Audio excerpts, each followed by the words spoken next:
Woo! It is a great day. It's actually sunny here in Vancouver, everyone, which is an amazing feat for us here in Vancouver. So I am definitely celebrating that. I have this fancy new mug that I wanted to show everybody.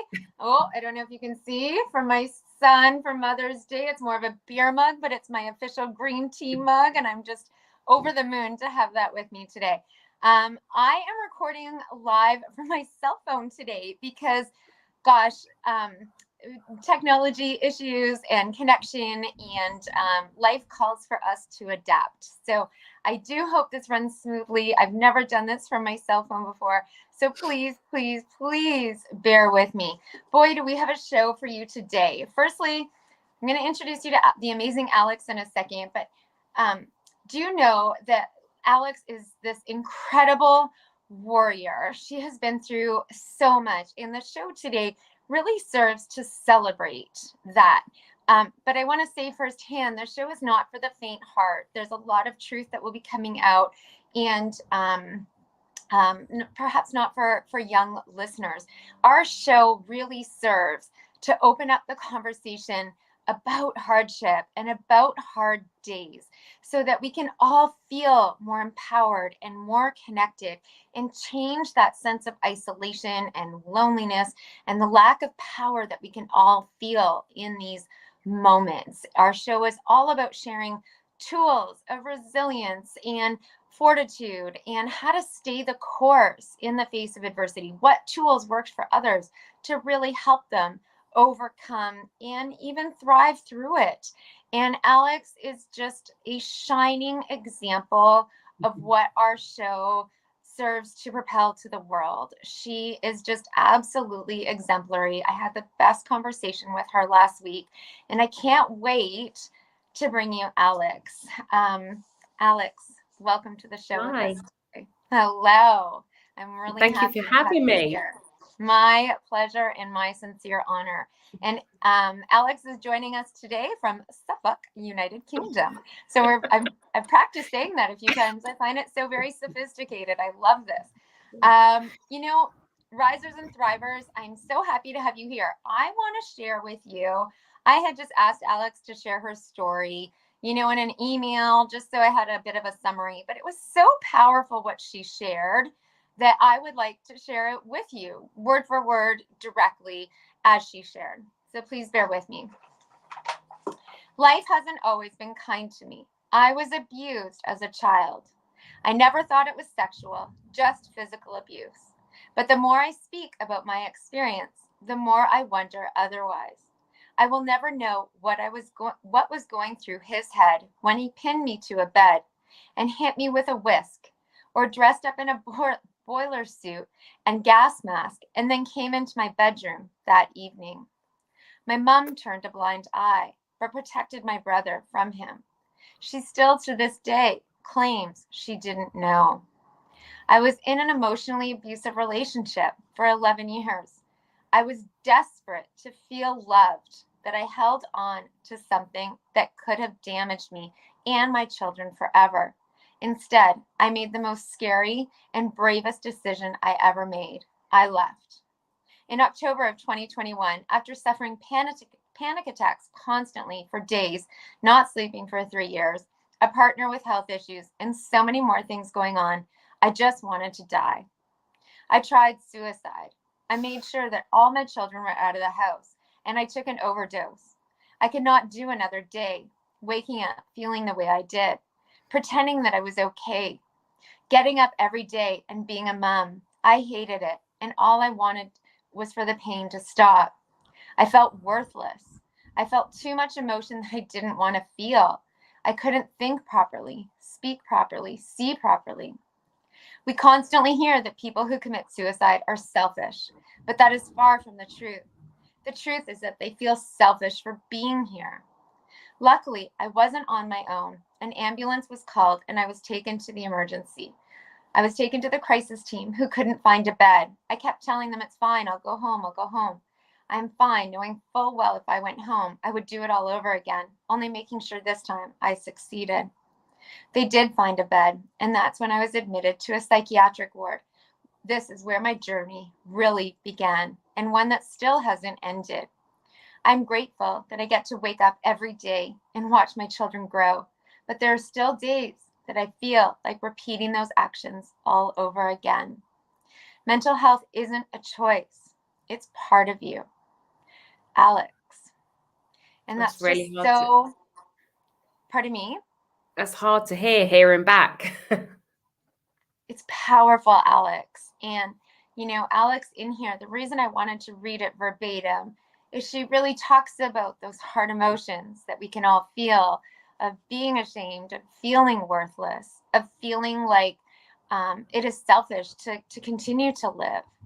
And Alex's story really stood out to me because, I'm always praised in my healthcare journey for being so positive and having this constant positive outlook. And don't get me wrong, I believe 100% in positive psychology.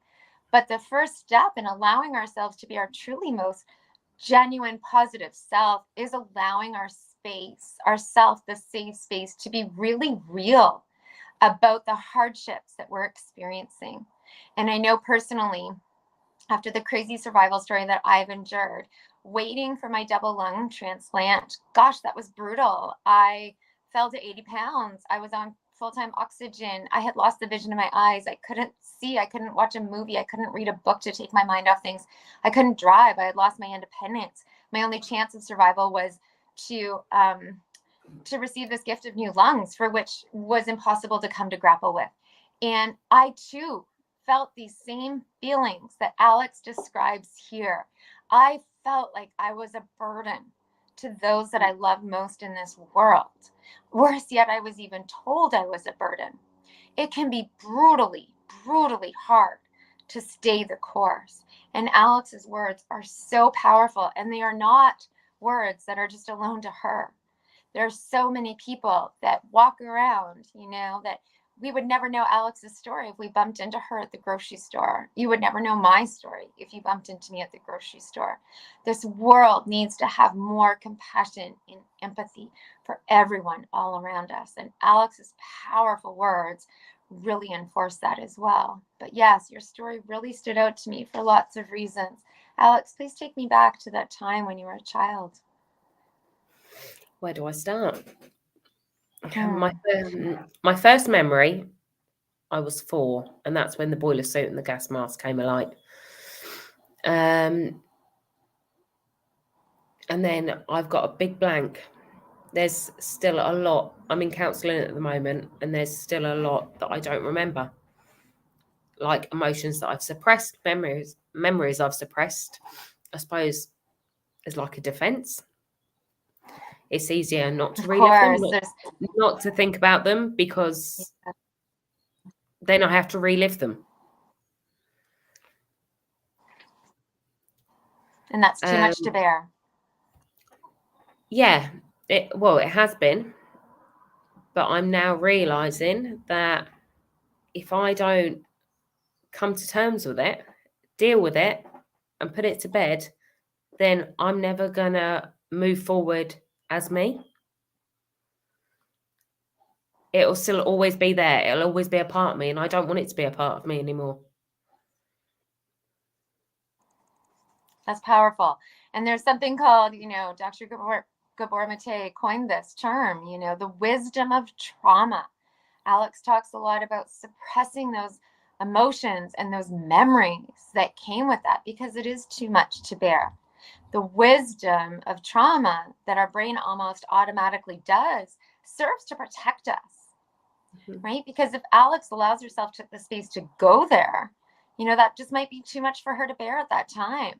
So there is an innate wisdom, that serves to protect our own survival.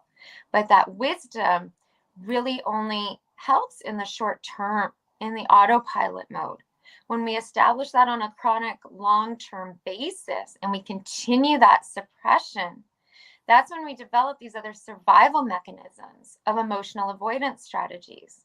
And we push down that emotion, but it doesn't go anywhere, does it? It just translates into other mental health issues, other physical health issues. It takes over our lives.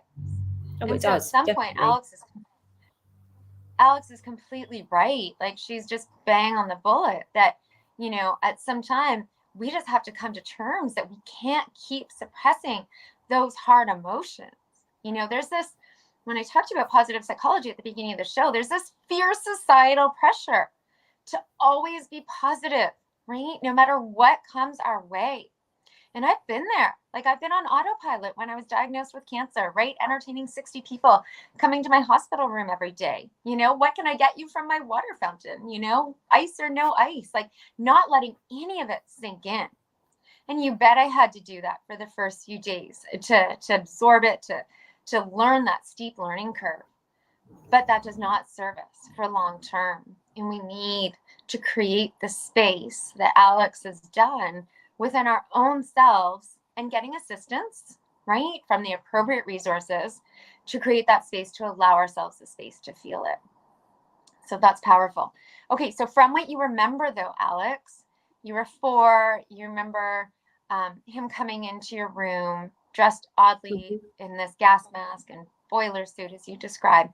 Tell me what you remember. How did you feel in that moment at all of 4 years old as this tiny little girl? Just sheer fear.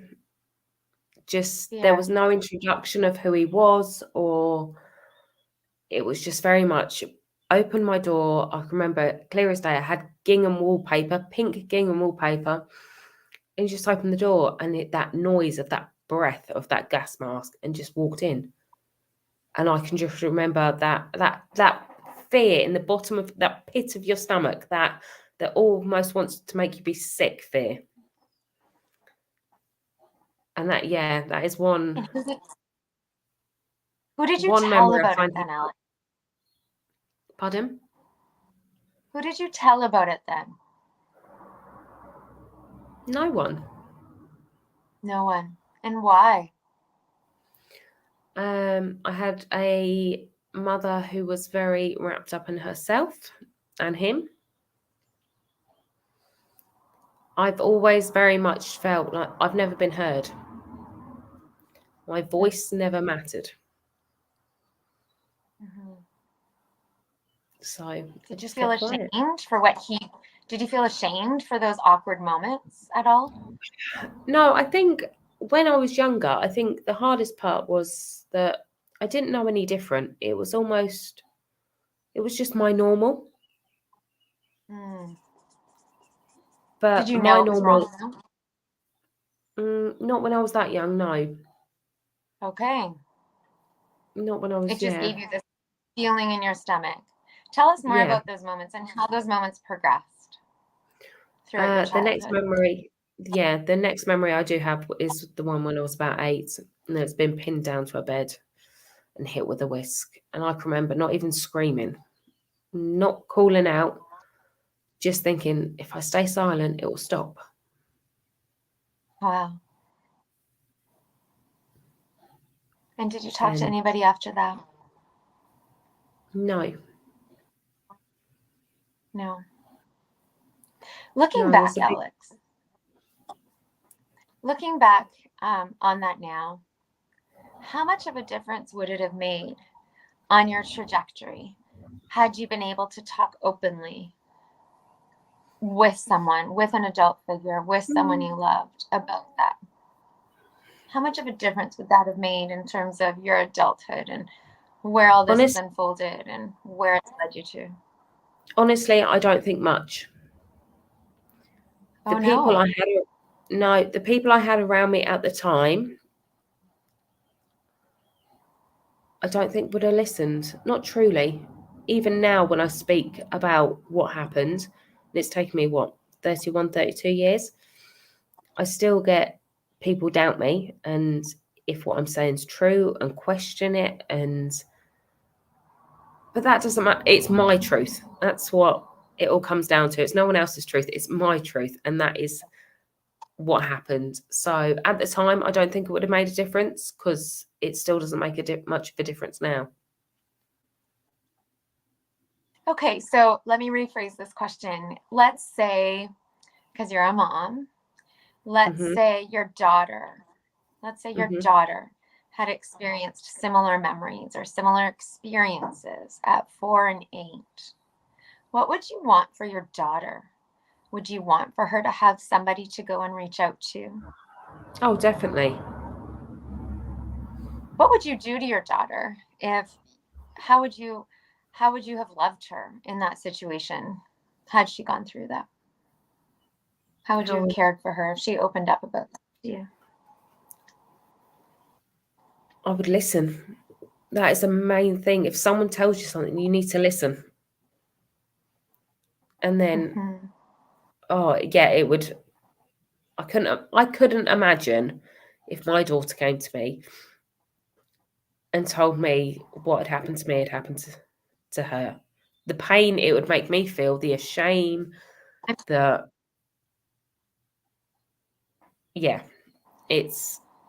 hard.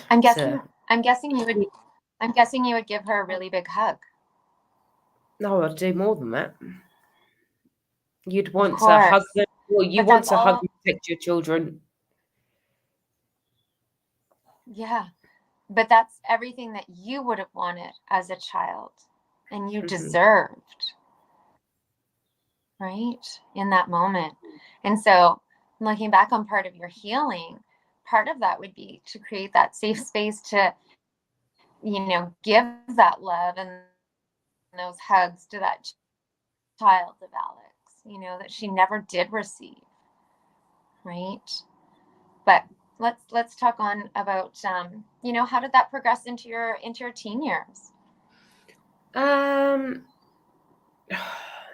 See, my teen years are very blurry. I got with the eldest two's dad when I was 15. My stepdad left when I was 16. He had an affair. My mum then turned into an alcoholic and used to turn on me. So from going from blind-eyed, she then became abusive. She took overdoses. She shaved all her hair off. She used to make up stories that she was raped, beaten. And this was all put on me. All of it was put on me. So, yeah, it was tough. It was tough. I had Lola at 18. She was definitely my escape route. Not that I wouldn't change her for the world, but that was my way out. I didn't know what else I could do to leave that was how you nightmare. survived. Yeah. And that's what I've always done. I've always survived. Yeah. By coping and adopting those coping mechanisms. What were some of your other coping mechanisms? What, when I was younger or? Yeah, as a teen. Yeah, as a teen. I suppose I used to go out. I used to drink. I was very much never at home. I didn't go to college or anything like that. I left school, went straight to work. I just wanted to be out. And you wanted to numb that pain. Yeah. Suppress it so I didn't have to deal with it. As parents, excuse me, I'm losing my voice. As parents, what are some signs that we could look for in our children from your experience to know that perhaps there's some things that they're not telling us, that they're perhaps too ashamed to talk about? What are some signs that we could look for in our kids? I'd say definitely detachment. If your kids seem to detach from you, I'd say that is a big, because kids need love, support, to be guided emotionally, physically. I definitely, yeah. Yeah, that's powerful. And so then you described this abusive relationship that you then got into, and you said that you just felt worthless and you wanted to feel any kind of love, and so you sought this relationship. Tell me more about that, please, in that relationship. So it was all hunky-dory when we were young, obviously, as it is. You're in love. It was your first love. Everything's fine. I then had Lola when I was 18. 3 months later, he left. But kept coming back, but didn't want to be with me, but I didn't want to let go. I then got into drugs because he started You to do got them. into And drugs or he did? no, he did. And then he said to me about it. And I thought, oh, yeah, if I start doing it, then maybe he'd want me back because I'm living the lifestyle he wanted. And then it just spiraled downhill from there. I got told that if I left, no one would ever want me. I would never survive without him. Who wants someone with 2 kids on their own? Everything was I was never supported, but I was someone's, and that made it feel better than what being no one's. I just want to give you the biggest hug. I do. And in our conversation, like, it's clear that you've come so far from these moments. And I'm really, really proud of you. But so these were really hard days. They were. And you eventually found the courage and the realization that this wasn't serving you. What was the turning point there, Alex? I would say definitely the drugs. The drugs were definitely the turning point. That wasn't the life I wanted. It wasn't the person who I was. It just wasn't the life I wanted my kids to lead. The empty promises. He'd used to disappear for weekends. I wouldn't know where he was. The heartache, the hurt, the just general. I wanted to be happy. I wanted my kids to be happy.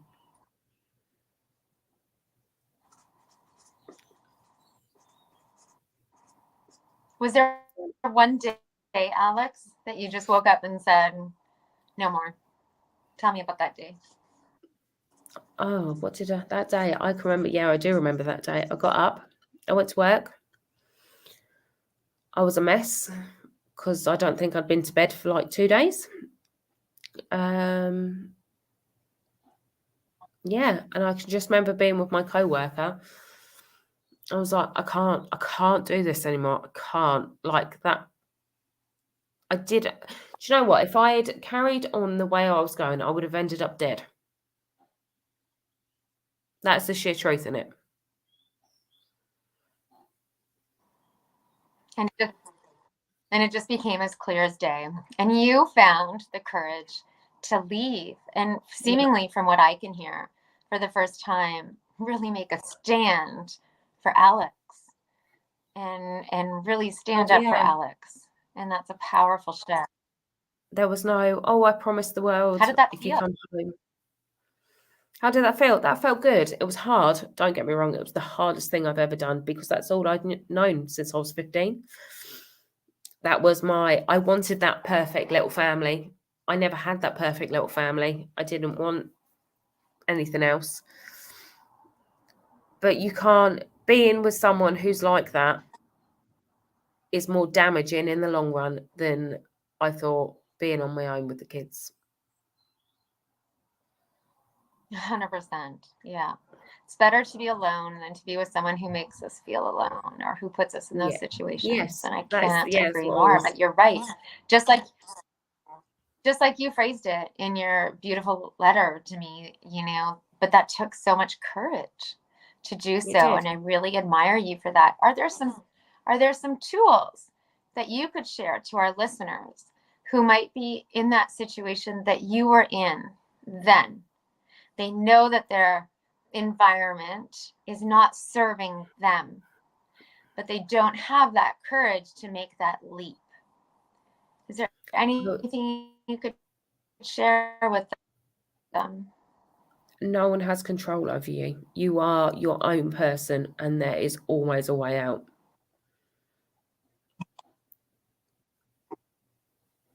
Amen. Yeah, we have to learn. You're so right. And I don't know, I'm sure our listeners can hear. We all have to learn I'm sure our listeners can hear this in the way you speak and in your story. But, at the end of the day, no one is going to save us. right? It's I've not, got a good in my saying for case, this. it's not my doctors. It's not my ex-husband. Pardon? I've got a good saying for this on saving people. What's that? If you don't save yourself, everyone else around you will drown. Yeah, I mean, it's true. And,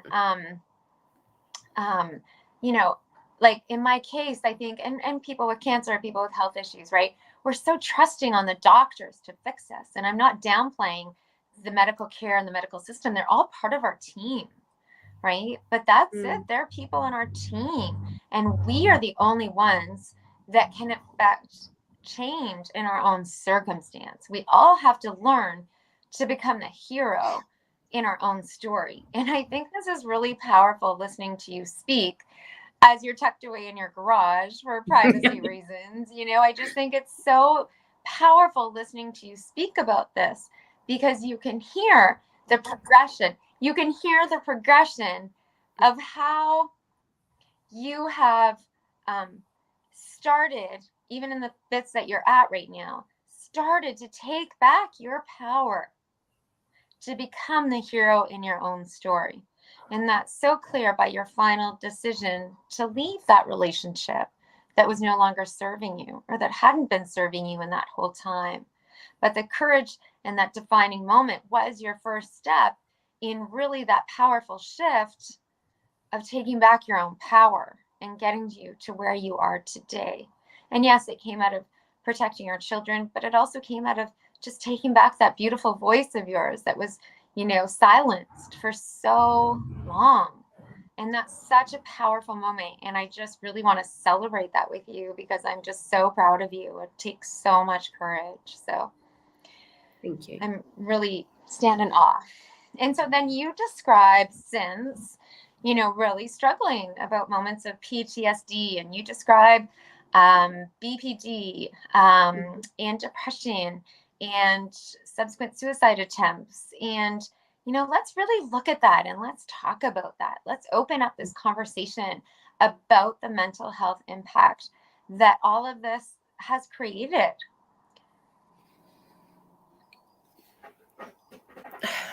See, where all of this created, I don't blame what happened to me.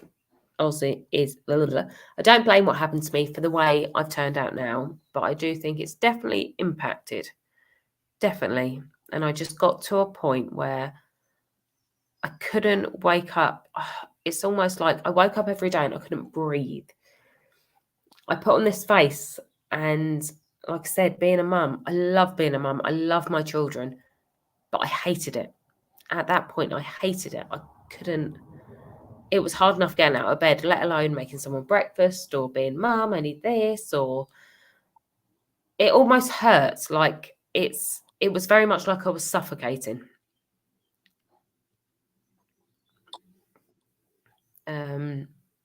Wow. And it was definitely, what's the word I'm looking for? And it, like I said, it was a selfish thing. Like, it wasn't me being selfish. It was, I felt selfish. And before all of this, I very much judged people like, oh, well, how can they leave their family and their children? And I didn't understand it. But until you've been in that position where you have no self-worth, you feel like you're the lowest of the low, like you are just a burden on everyone around you, that life would be better off without you. I don't think you will ever understand the selflessness there is in that. Amen. And that's where we really need to shift from that sense of judgment to compassion and understanding, because you're right. You cannot understand that until you've experienced it. And I know that firsthand from my own experience. And I remember those days. I don't know if for me, if I was just, lacking enough oxygen to my brain. I don't know if I was in a state of depression. Either are both very possible to lead to the consequences that I'll share next. And it doesn't even matter why, but I can completely hear what you're saying. When I was waiting for my lung transplant, like there was nothing left. I had no function, I felt dependent on everybody for everything. I felt so much like a burden. I certainly did not need to be told that this, very strong-minded, multitasking, very successful woman couldn't remember how to cook. I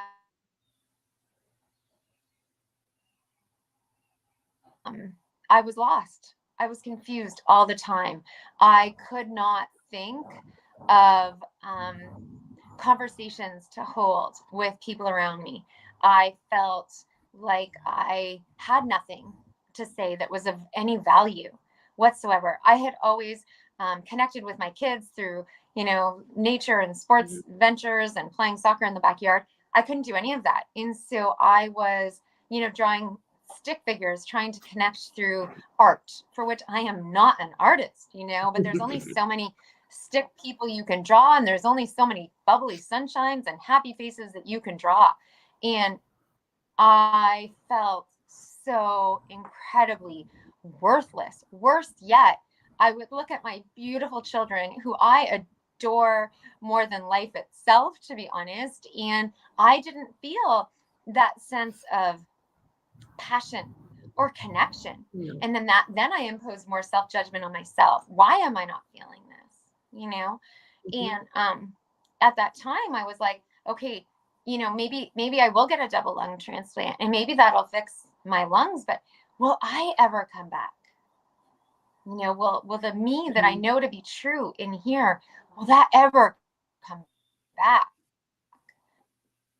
Will that fierce sense of passion in me ever return? And, for me, it was being in the hospital room, intubated, literally handcuffed to the ICU bed, because I guess I kept trying to pull out my tubes. But I remember that moment vividly, as soon as I was coherent enough to realize I was awake from surgery. And instantly, I just felt like me inside. And that's all I can say. I kept trying to scream to people, oh, like I was just so excited to tell anybody that I felt like me again for the first time in so long. And so for me, that was an immediate fix. But how hard those days are when you don't have that immediate fix, And that idea of, people just don't understand. People do not understand. I too have had friends in the past who have committed suicide, and I just didn't get it. And it is not a selfish decision in any capacity. It is not a coherent decision. You are not in a coherent frame of mind in any capacity. In any capacity whatsoever. And so duty to really look out in society for all of those who are, suppressing those emotions, and really opening up that conversation and creating a vulnerable space within our own cohorts and within our own communities, so that other people can be really real, and to really open up that conversation on mental health. So tell me, Alex, where did this all pinnacle? How did you come to commit suicide in October of 2021? Please tell me what led up to that moment.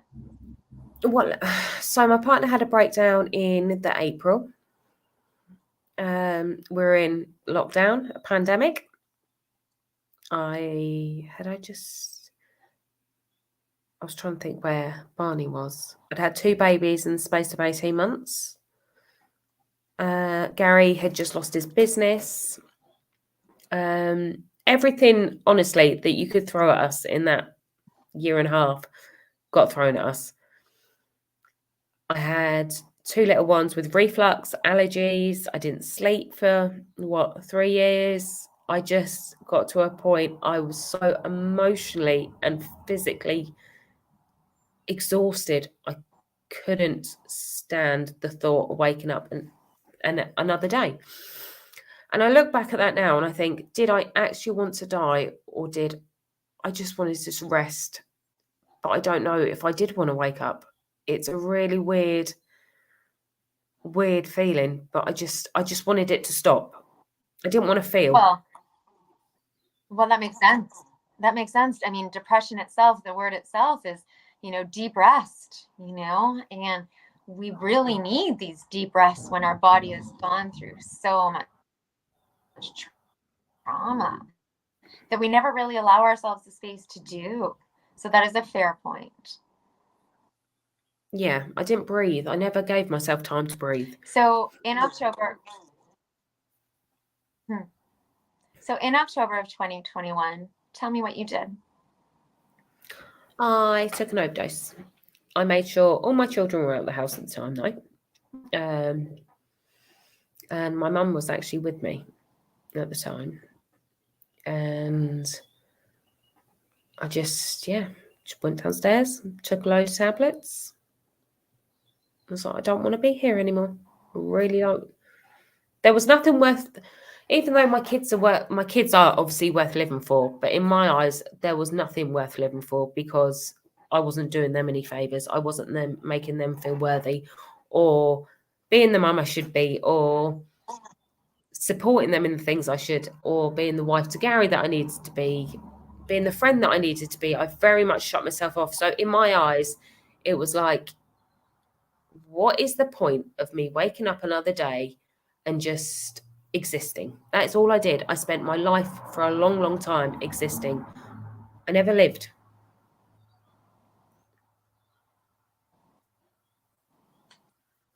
So, yeah. And then an ambulance was called.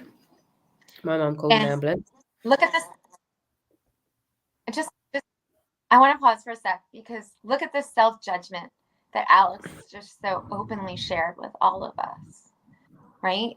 And how powerful do you think it would have been just for that hug that we were talking about, for someone to hug that, inner child of Alex and give her some support, given all she had been through. The power, it doesn't take, we can extend to someone else that can truly save a life. You can be the hero in your own story, and you can also be the hero in someone else's story simply by sharing compassion. Had someone just reached out to Alex before this and given this beautiful mama the biggest, tightest hug, and said, I'm here for you, no matter what you're feeling, and what you're feeling is okay, and it's justified. Validate what somebody else is going through. The power that could have had from changing that decision, we'll never know because it never happened. So we need to take this active duty in shifting our perspective from judgment when someone is struggling to a point of compassion.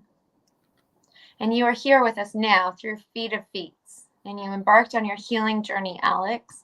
And tell me about that healing journey when you were admitted to the psychiatric ward. It was hard. No, it was really hard. It was very much a place I didn't want to be, but I didn't want to be at home.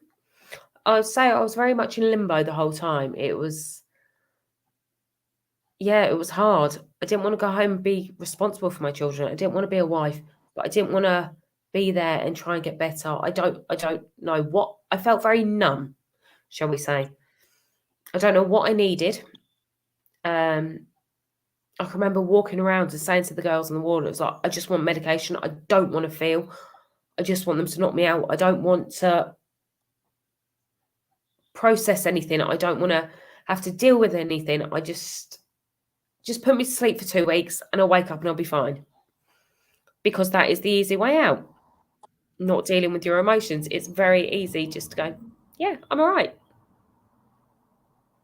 When in reality, if someone says that to you, someone goes, yeah, I'm fine. They're not. There's usually more to it than that. We're all brilliant at painting a perfect social media lifestyle when most of us have a reality behind it. Hence why I started doing what I'm doing. Okay, so tell me more about this. You've now started to share your story openly on social media. And tell me, how has that, changed you? How has that served you? And how has that started to serve others? I'm curious to You know hear. what? I now have a voice. I feel heard. Oh, And you know how many people I've had say, "Oh, well, you've really helped me do this," or "I've been through this," and even people I went to school with that you'd never know, ever. And that makes me feel. I always said if I could just help one person not feel so lonely, because it is a really, really lonely place. That place of being inside your head. I would always say the worst. It's the worst prison you can be in is the one inside your head. There's nowhere to turn or look or get out or. 100%. So if I could help one person and not feel lonely, not And you get to the have, point that I did, then I'd feel like I'd done something. I'd achieved something in life. and you have shifted from this place of self-judgment to self-compassion. And what a powerful mindset shift that is. And you are helping others to do the same.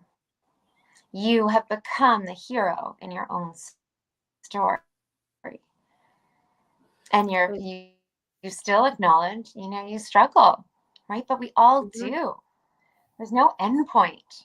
There's no end point. We're all on a path of personal growth and personal development. We've never reached the golden ticket line, right? Where finally we hit the line of personal success that we want to achieve. Like, we're always constantly growing and evolving. And you, beautiful Alex, just became the hero in your own story. And you are now helping others to do the same. So I am so thankful that you are here with us today. Alex, if there's one thing that you can close with and share with our. I missed that. What was that? Sorry. I think I am having some technology and some delays. I'm so sorry. In closing, is there one thing that you can share with my risers and thrivers and with all of those that are, really striving to rise today in the face of hardship and adversity? What would be that one thing that you would want to tell them? Take it right. So take each minute by minute and live hour by hour. That's all you can do. The power of now. Yeah, the power of now. That's amazing. Get off that autopilot, get off spinning in your head, and take it right in this very moment. Yeah. Yeah, that's really, really powerful. Okay, risers and thrivers. I'm emotional today too after this amazing conversation with inspirational Alex. And I just want to take a minute to celebrate her and to really emphasize again, we all really need to shift to a point of compassion. We need to start to care a whole lot more and adopt so much more empathy for one another. The world would be a better place.